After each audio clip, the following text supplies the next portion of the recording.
چھڑی پکڑی ہے سنبھال کے رکھنا، کیا بات ہے؟ جا کے اللہ کے نبی صلی اللہ علیہ وسلم سے پوچھ اس کا کیا فائدہ ہوگا؟ کہتے میں دوبارہ آیا، میں نے اللہ کے نبی صلی اللہ علیہ وسلم سے پوچھا آقا یہ آپ نے چھڑی دی ہے، میں نے چھڑی پکڑ لی ہے، آپ کا توبہ میں نے قبول کیے، لیکن اس کا فائدہ کیا ہے؟ فرمایا عبداللہ ہذہ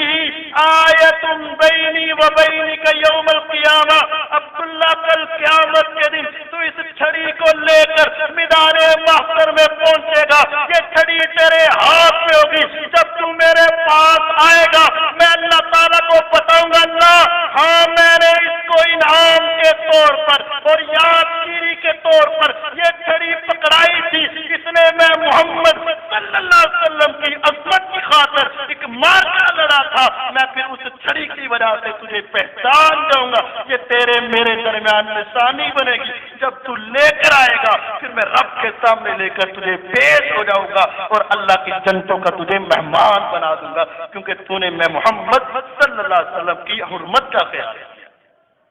اور فرمایا کل قیامت کا دن بڑا لمبا ہوگا عبداللہ، 50,000 سال کا دن ہوگا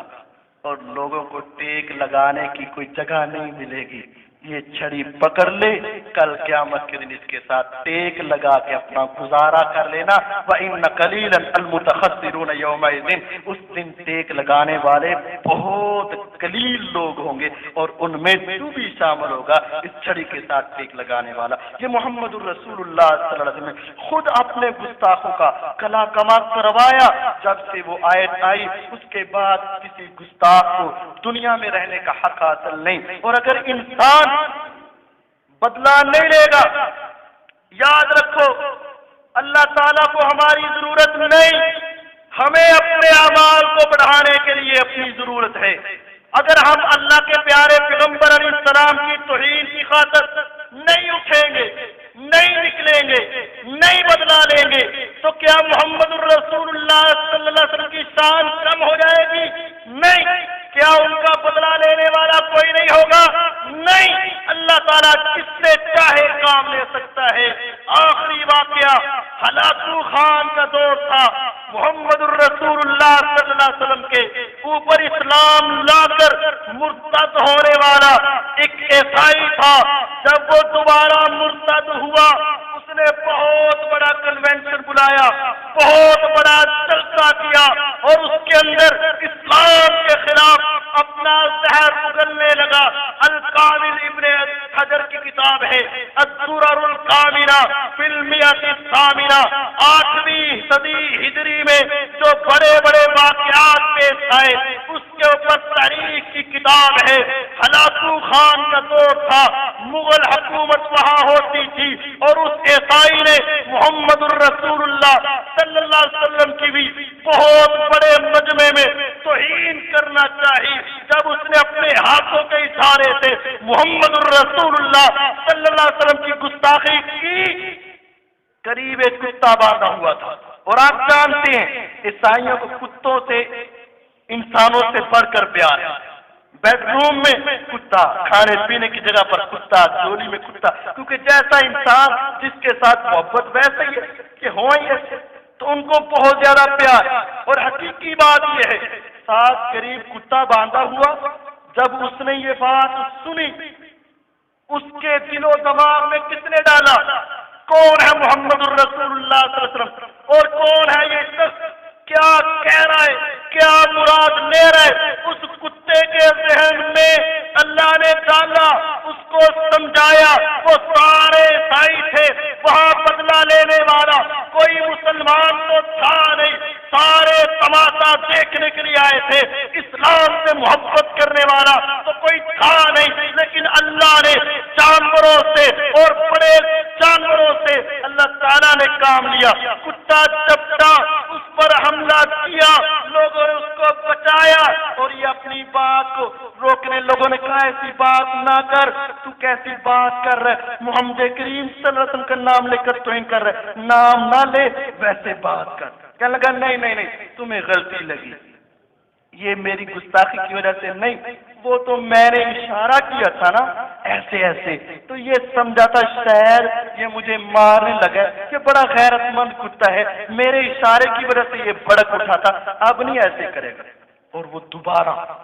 نبی کریم صلی اللہ علیہ وسلم کا نام لے کر پھر توہین امیز انداز اپنانے لگا اور گستاخی کرنے لگا۔ تاریخ کے اندر یہ بات ہے، وہ کتا دوبارہ اس کے اوپر ایسے چپٹا،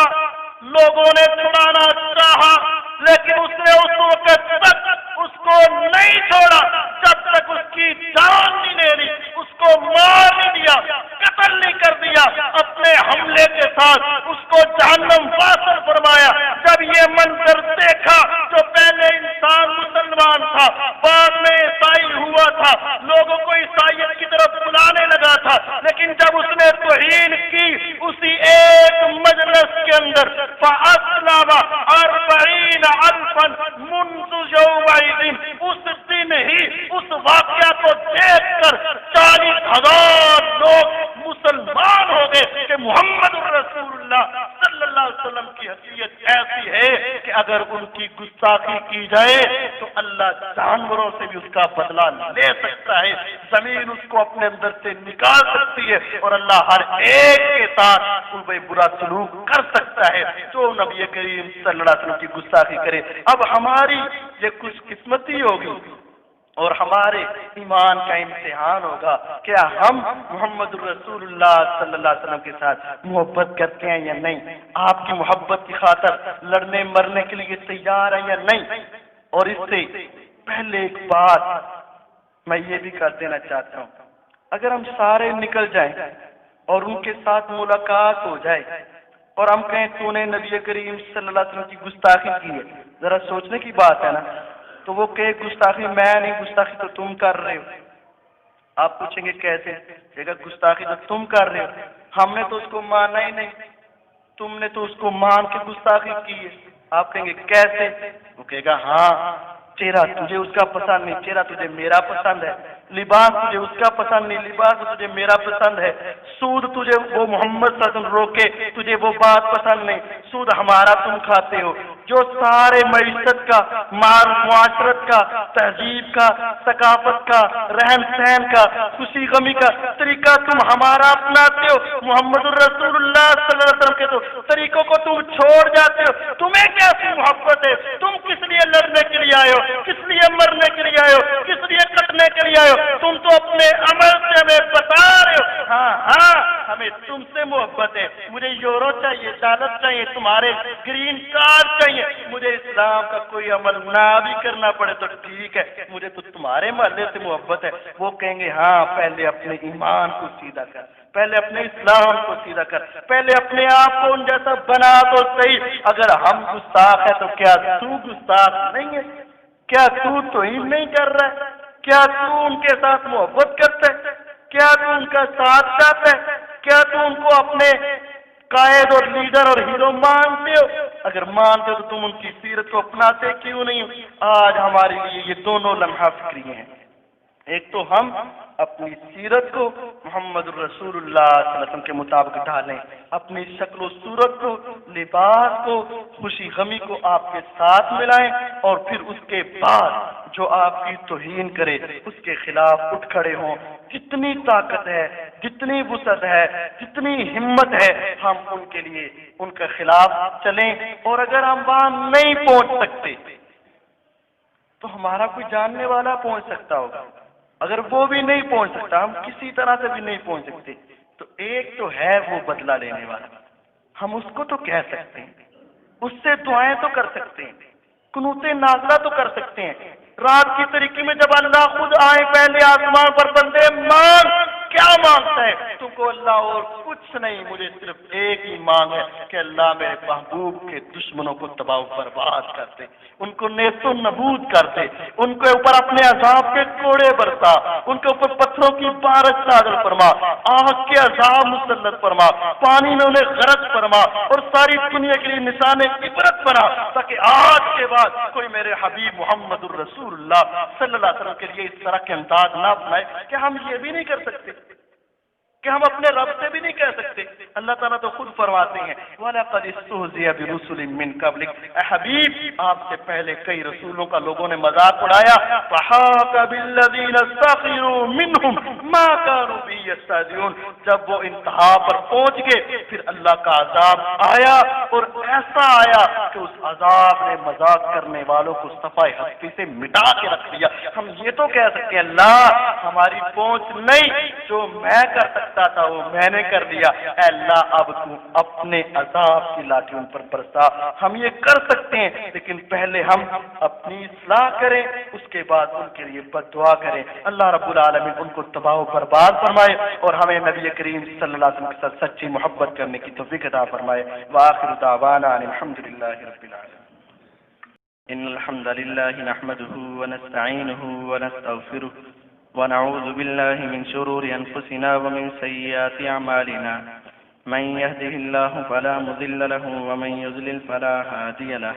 واشهد ان لا اله الا الله وحده لا شريك له،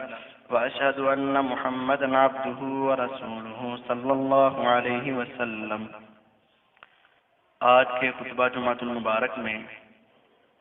نبی کریم صلی اللہ علیہ وسلم کی حرمت کے حوالے سے چند گزارشات پیش کی گئی ہیں کہ پیارے پیغمبر علیہ الصلاۃ والسلام ساری دنیا کی انسانیت سے اعلیٰ، افضل، بالا اور برتر تھے، اور آپ کی توہین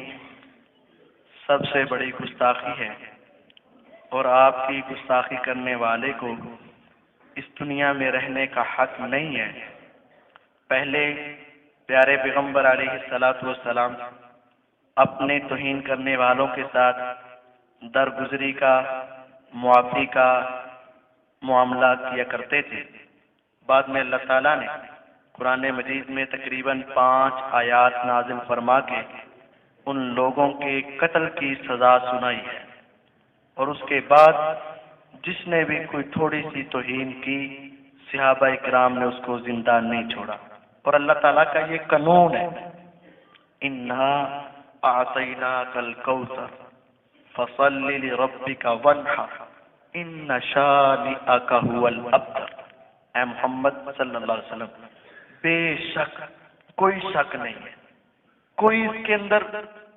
شک نہیں ہے، شَانِئَكَ هُوَ الْأَبْتَرُ، کہ آپ کا جو دشمن ہوگا وہ جڑ کٹا ہوگا،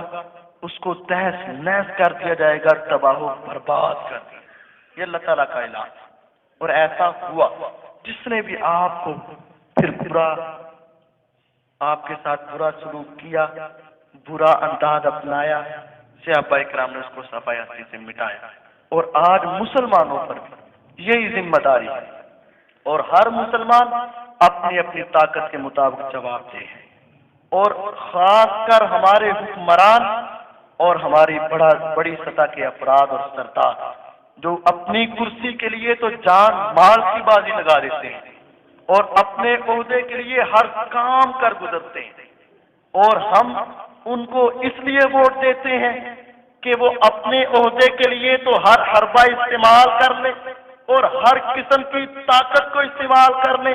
اور ہر قسم کے روپے پیسے کو خرچ کر لیں، اور جب باری آئے میرے محمد الرسول اللہ صلی اللہ علیہ وسلم کی تو نہ سعودی عرب کے حکمرانوں سے، نہ کلمہ طیبہ کے اوپر بننے والے پاکستان کے حکمرانوں سے، اور نہ ملک پوری دنیا کے 65 مسلمانوں کے سربراہوں کی طرف سے کوئی خاص اقدام ہو ہی نہ، صرف 2-4 کی طرف سے چند تبصرے آئے، اور 2-4 یہ بات کر کے یہ سمجھ لیں ہم نے حق ادا کر دیے، اور ان کے وہ 12-14 بے غیرت لوگوں کے مرنے کی وجہ سے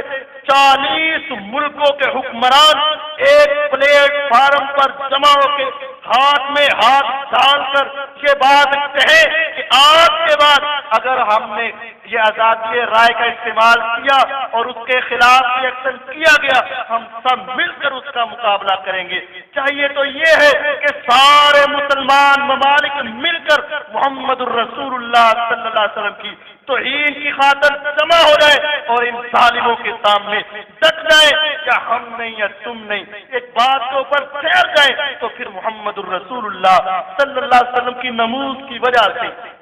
اللہ تعالیٰ کی برکتیں آئیں گی۔ رحمتیں آئیں گی، آسانیاں آئیں گی، اور آج مسلمان جس ظلم کی چکی میں پس رہا ہے، یقیناً یہ سارے ظلم و ستم ختم ہو جائیں گے جب انسان اپنی انانیت کو چھوڑ کر محمد الرسول اللہ صلی اللہ علیہ وسلم کی ذات کی خاطر کھڑا ہو جائے گا، پھر اللہ تعالیٰ بھی ان کے اوپر اپنی رحمتوں کے دروازے کھول دے گا۔ اور اگر آج حکمران یہ نہیں کرتے تو ہمارا کچھ نہیں بگاڑ رہے، اپنی آخرت کو، اپنی جہنم کو بھر رہے ہیں۔ ہر ایک سے سوال ہوگا، اپنی اپنی وسعت اور طاقت کے مطابق ہم اپنے آپ کو درست کریں، اپنی سمت کو بہتر کریں،